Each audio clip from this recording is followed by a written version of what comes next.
You found an ancient artifact, a small pot. It is beautiful, although with carvings of unknown ancient alphabets on it. You take the small pot home. After several days, strange things happening in your house. You see apparitions and scary figures wandering. Your TV switches on by itself, glasses and plates crashing down on the floor. You heard whispers and sudden screams, although you live alone. Your house is invaded by the evil Jinns.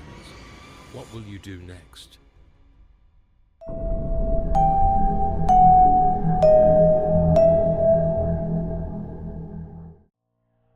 This time our story takes us to the sand dunes of Iraq. Ali is an archaeologist. He is tasked with collecting and securing artifacts to be added into the recently built Antiquity Museum of Baghdad. Life is hard after the war. The damaged ruins and artifacts across all known locations of Mesopotamian, Sumerian, and Babylonian civilization makes it more frustrating. But archaeology is always Ali's passion. He has studied the ancient civilizations thoroughly. He just loves his work so much.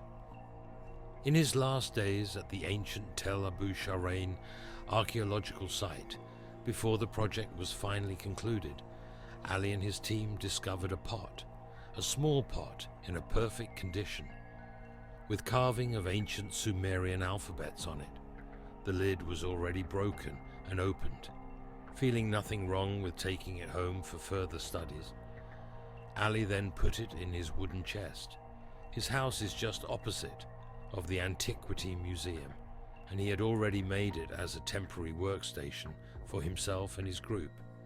After packing and wrapping things up to end the day, Ali and his group then went back to his house to store the artifacts. In the next day, they will conduct a cleaning work on the artifacts before submitting them into the museum's depository records. But Ali didn't know something bad would happen to him in the next days, starting from the moment he brought the small pot back home. The first signs of paranormal disturbances happened right after Ali finished taking his bath and prayed in his room. The glasses and plates fell down from the kitchen shelves all of the sudden. Some sounded like they were deliberately thrown and smashed into pieces. The noises shook Ali as he ran to the kitchen, only to find all broken pieces of glasses and ceramics on the kitchen floor. Was it an earthquake just now? Ali ignored the wild assumptions and thoughts in his mind and started sweeping the broken glasses off and cleaning the kitchen floor. In the next day, Ali woke up early. He could not sleep. Sudden appearances of apparitions and figures beside him on the bed scared him so much.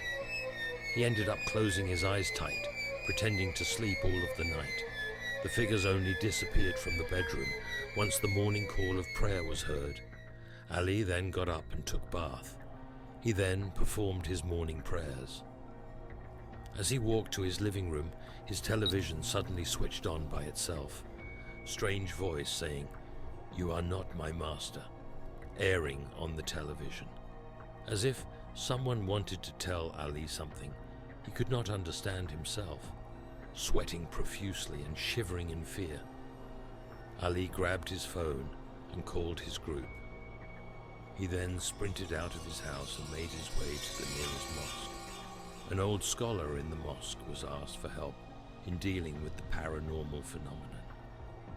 Both Ali and the old imam reached his house. The old imam stopped his pace and smiled. He said to Ali, "Oh, that is a strong ancient jinn you have inside the house right now. He served King Nimrod in the past, as proud and arrogant as his last master he is." Ali stood there, dumbfounded, and blinked his eyes in disbelief. All of the sudden dark clouds appeared right above Ali's house. Smoke suddenly came out of nowhere, forming a figure of black and reddish fiery human with a pair of two red fiery eyes. The old imam only stood there calmly and spoke to the figure. "An Ifrit? Let me speak in Sumerian language then. In the name of God, Ich men Abraham Marad Lugal ni Usha. Ngenu. Ali understood it perfectly. It was, I am a descendant of Prophet Abraham. Your king Nimrod has long dead. Begone, back to where you came from. The eerie, smoky figure then bowed down. He spoke in the same language to the old Imam, as they faced each other in a calm and non-hostile intention. The old Imam nodded in return. He then told Ali that the ancient Jinn mistook Ali as an usurper and tried to kill Ali. After the Imam's explanation on Ali's behalf, the Jinn agreed to leave Ali alone. It would wander the desert as a free Jinn, tearing the shackle of obedience between it and its master, the evil king Nimrod, the smoky figure then slowly disappearing, as the sky became calm as usual. Ali then got scolded in the next half day long by the old Imam for his reckless mistake that could bring upon his death. It was lucky for Ali that he managed to get an expert to help him before it is way too late for him to even do anything. It was a good lesson for Ali, and hopefully he will learn the lesson and acting more wisely in the future.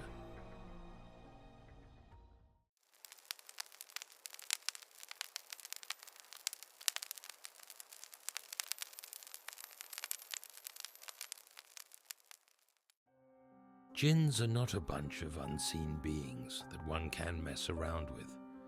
Among all supernatural beings, the jinns are the strongest ones, and worse, some of them can be very evil, including the Shaitan tribes, or as known as the Satan in Holy Bible.